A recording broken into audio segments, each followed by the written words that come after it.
वेद व्यास जी ने कहा कि भैया अब क्या करूं मैं, तो फिर भगवान को साष्टांग दंडवत किया, प्रभु क्षमा करना, और वेद को 4 भाग में बांट दिया, ऋग्वेद, यजुर्वेद, सामवेद, अथर्ववेद। ध्यान देना, अब थोड़ा आसान हो गया, पूरा वेद तो याद नहीं होता, कम से कम एक तो अनुभव हो जाएगा ना।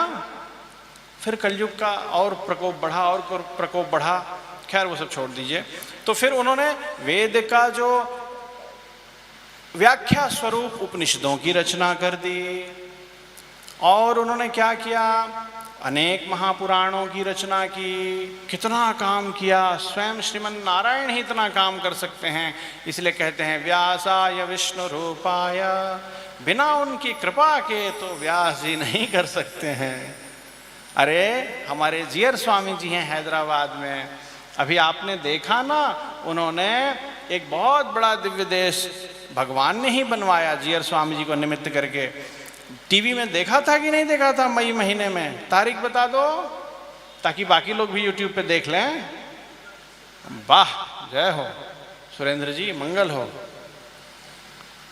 तो स्वामी ने जो बड़ा वैभव का कार्य किया, वो रामानुज स्वामी जी ही स्वामी में वास करके करवा लिए, भगवान ही स्वामी के हाथ में आ गए, तभी ये हो पाया। साधारण आदमी के बस का था क्या? अरे राम राम। तो हमारे प्रिय आत्मबंधुओं, ध्यान दीजिए, अब विशेष बात यह है कि सेटिस्फैक्शन, कोई कुछ करता है तो उसको सेटिस्फैक्शन मिलता है, प्रसाद पाते हैं तो सेटिस्फैक्शन मिलता है कि नहीं, संतुष्टि। व्यास जी ने इतना कुछ किया, लेकिन व्यास जी को संतोष नहीं था, और इसके कारण व्यास जी बहुत खिन्न रहने लगे, डिप्रेस्ड, खिन्न रहते थे। और व्यास जी के हृदय में कुछ अपूर्ण काम सा प्रतीत होता था, कुछ कमी है, कुछ बहुत बड़ी हमारे हृदय में कमी है, लेकिन मैं उसको नहीं जानता हूं, वो क्या कमी है। ध्यान दे रहे हैं जी सब लोग? अभी तो 2 भजन लिखने लायक कोई बन जाता है संसार में, तो मुझ में बहुत बड़ी कमी है, ऐसा अनुभव तो छोड़ दो, मैं स्वयं स्वामी हूं। फिलहाल स्वामी को बताना है मैं स्वयं स्वामी हूं, तुम स्वामी नहीं हो, ऐसा उनको अनुभव होता है। मैं बड़ा ज्ञानी हूं, ये हूं, वो हूं, होता है कि नहीं? होता है ना। इसीलिए वैष्णव लोग यथासंभव कोशिश करते हैं कि हम साधारण आदमी के बनाए हुए भजन को नहीं गाएंगे ना। क्यों? वो ऐसा अनुभव करते हैं, प्रभु हमारे स्वामी के आगे, हमारे आचार्य के आगे, हमारे स्वामी के आगे मैं कभी उस योग्य नहीं होऊंगा, होना भी नहीं है कि मैं मेरे स्वामी का के आगे आगे गाऊं, कभी नहीं। प्रभु मैं वो गाऊंगा जो हमारे गुरुदेव गाएंगे। ये हुई ना बात, ये शिष्य का स्वरूप है। हाँ, इसीलिए हम लोग क्या गाते हैं, क्या गाते हैं बालक?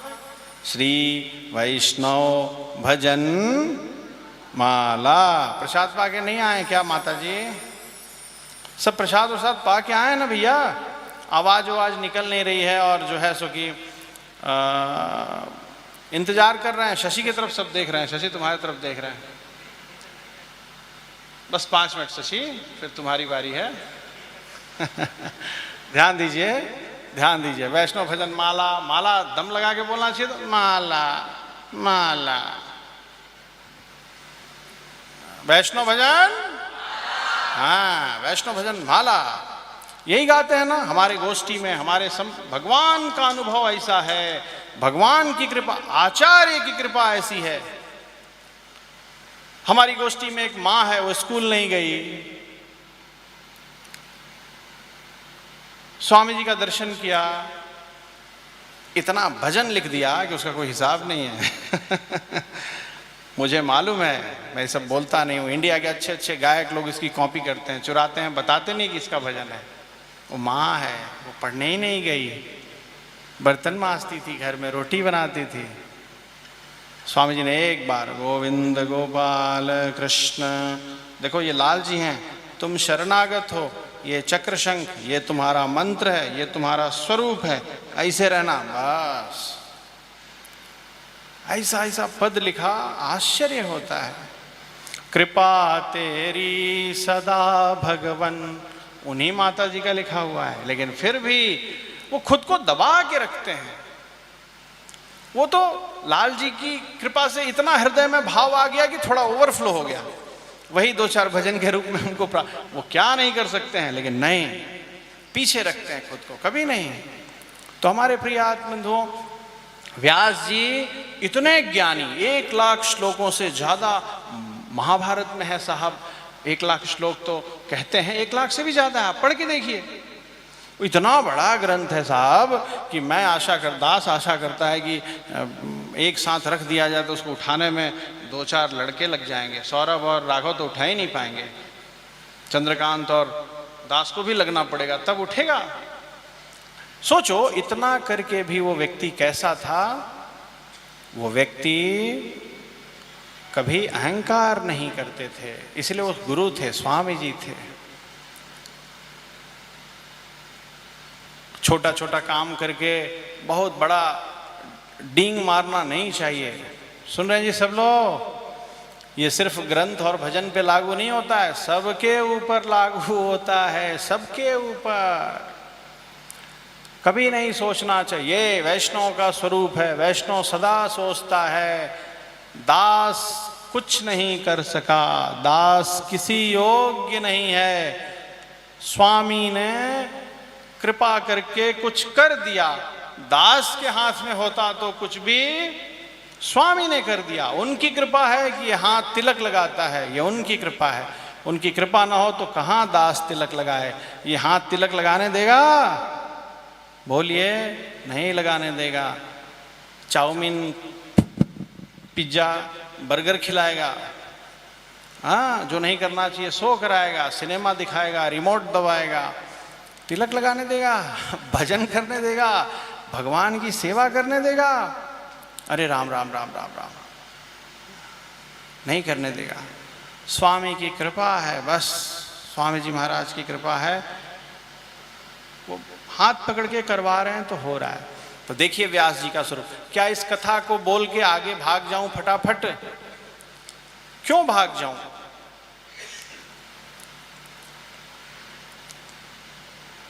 थोड़ा भी स्वल्पमप्यस्य धर्मस्य त्रायते महतो भयात्। भगवान कहते हैं मेरा उपदेश तुमने थोड़ा भी अनुभव कर लिया, जरा सा भी अनुभव कर लिया, त्रायते महतो भयात्, और तुम बहुत बड़े भय से बच जाओगे। बहुत बड़े भय को माने 84 लाख जन्मों का भय कहते हैं। देखो दास क्या अनुभव कराना चाहता है, यहाँ कथा में क्या अनुभव कराया गया है, क्यों इस कथा को लिखा गया है, क्यों लिखा गया है, इसको लिखने की क्या जरूरत थी? ये नहीं लिखते तो भी चलता, लेकिन ये हमारा स्वभाव सुधरे इसके लिए लिखा गया है कि इतने काम करने के बाद भी अभिमान नहीं है, मैं बिल्कुल कंप्लीट हूँ, मैं ही ब्रह्मा हूँ, मैं ही श्रीमन नारायण हूँ, ऐसे भाव उसके उनके अंदर, मैं साधारण हूँ, कुछ नहीं कर सका। मेरे हृदय में क्यों इतना असंतोष है, मेरा मन क्यों खिन्न है, मेरे अंदर क्या कमी है? ऐसा व्यास जी सोचते हैं। और देखो, जब कोई भगवान के मार्ग पे, जब कोई लाल जी सरकार को याद करता है तो लाल जी सरकार कृपा करते हैं, ऐसी बात नहीं है। लाल जी सरकार कब कृपा नहीं कर रहे हैं ये बताओ? हाँ, कब उनकी कृपा नहीं है? हम 9 बजे आंख खोलेंगे तो कहेंगे कि अब सूर्य उगा है, ऐसी बात नहीं है। सूर्य हमें बहुत पहले का उग गया है बालक, तुम्हारे आंख खोलने में देर थी। बस यही है, यही समझाना चाहते हैं। उनकी कृपा बरस रही है, उनके चरणारविंदों में प्रेम करना है, स्वरूप जानना है, बस। व्यास जी ने थोड़ा चिंता किया, हे सरकार आप मुझे अपना समझिए, प्रभु मुझे बताइए मेरे अंदर क्या कमी है, मैं क्यों खिन्न हूँ। आप नहीं करेंगे तो कौन करेगा। दास किसके पास जाए। त्वमेव माता च पिता त्वमेव त्वमेव बंधुश्च सखा त्वमेव। सिर्फ गाने के लिए नहीं है, यही व्यास जी का भाव था। त्वमेव विद्या द्रविणम त्वमेव। प्रभु मैं आपके अलावा कुछ नहीं जानता हूँ। द्रविणम त्वमेव, ये क्या है। प्रभु तुम ही मेरी कमाई हो। जैसे धन को छाती से लगा के रखा जाता है और अलमारी में बंद करके रख, भगवान के दास लोग भगवान को भी ऐसे ही अपने हृदय में रखते हैं। त्वमेव सर्वम मम देव देव। प्रभु आप ही मेरे सब कुछ हैं। और लाल जी की कृपा हो गई। दास कहना चाहता है कि दुनिया में एक माँ होती है, उस माँ का एक संतान होता है, कोई लड़का होता है, लड़की होता है, तो वो जरा सा रोता है तो माँ किसी चीज की परवाह नहीं करती है। माँ दौड़ के आती है और उस बच्चे को अपने हृदय से लगा लेती है। कोई जीव लाल जी से कुछ पूछेगा, उनके लिए कुछ उनकी कृपा चाहेगा, वो कृपा नहीं करेंगे, नहीं करेंगे, करेंगे। भगवान की कृपा हो गई साहब। कैसे हुई। भगवान की कृपा होती है तो क्या होता है, बोलिए,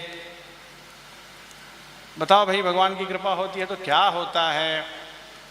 वो हमारे गांव में एक आदमी था, वो तो हमारे गांव में, दास के गांव में लाइट नहीं थी, तो छत के ऊपर सत्संग करते थे शाम को बैठ के। तो पता नहीं क्या टाइमिंग था, दास को नहीं मालूम, वो सत्संग का टाइम, और ऊपर से बहुत ऊपर से एक फ्लाइट गुजरती थी रात को, तो उसकी बत्ती यों यों यों जले। वो ऊपर देखे, बार बार देखे। तो दास ने कहा कि जो बालक, तुम्हारा मन तो भगवान के गुणानुवाद में लगता उगता नहीं है, क्या देखते हो, अच्छा बताओ सच सच। कहा कि सरकार यही सोचते हैं कि वो फ्लाइट में जो है सो कि बोरा में भर भर के पैसा जा रहा होगा, और वो थोड़ा खुल जाता तो गिर ही जाता दास के घर में 10-20 बोरा। कहने का भाव ये है, क्या सोचते हैं, क्या है, ऐसा नहीं है। ठीक है जी, भगवान की कृपा होती है तो ये नहीं होता है, समझ गए। भगवान की कृपा जब होती है तो भगवान के चरणारविंदों में प्रेम करने वाला कोई मिल जाता है। हाँ, व्यास जी भगवान की कृपा चाहते हैं।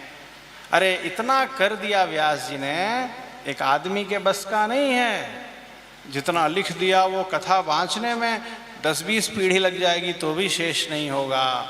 लेकिन फिर भी वो प्रभु से कहते हैं, आपके अलावा कौन है मेरा, कौन मेरी नैया को खेवेगा।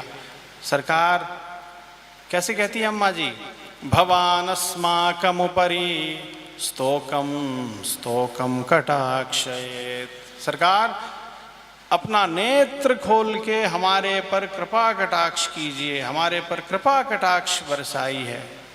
आप लोग गाते हैं ना, कृपा कटाक्ष, कैसे गाते हैं, अरे कहाँ ध्यान है। कृपा कटाक्ष के ऊपर क्या गाते हैं, कृपा कटाक्ष देख मन मोहत श्री गुरु चरण।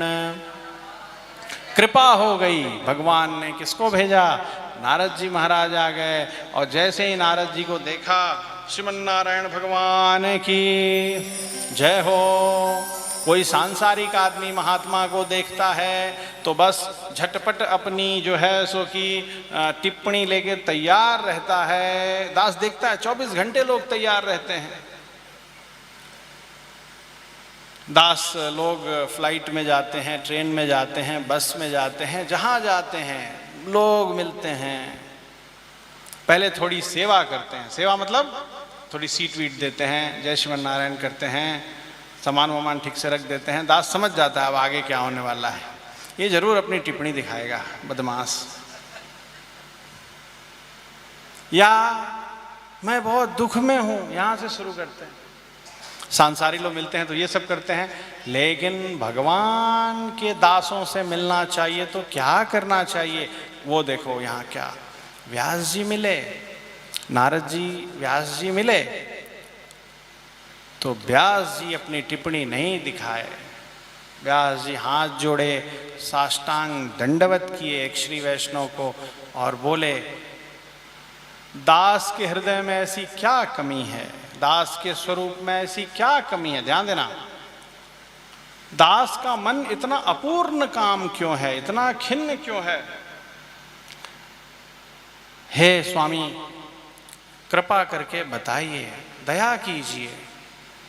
तो क्या कहा, नारद जी भी ऐसे ही थे, श्रोता वक्ता च दुर्लभः, भगवान के विषय में पूछने वाला और भगवान के विषय में स्पष्ट कहने वाला दोनों दुर्लभ हैं।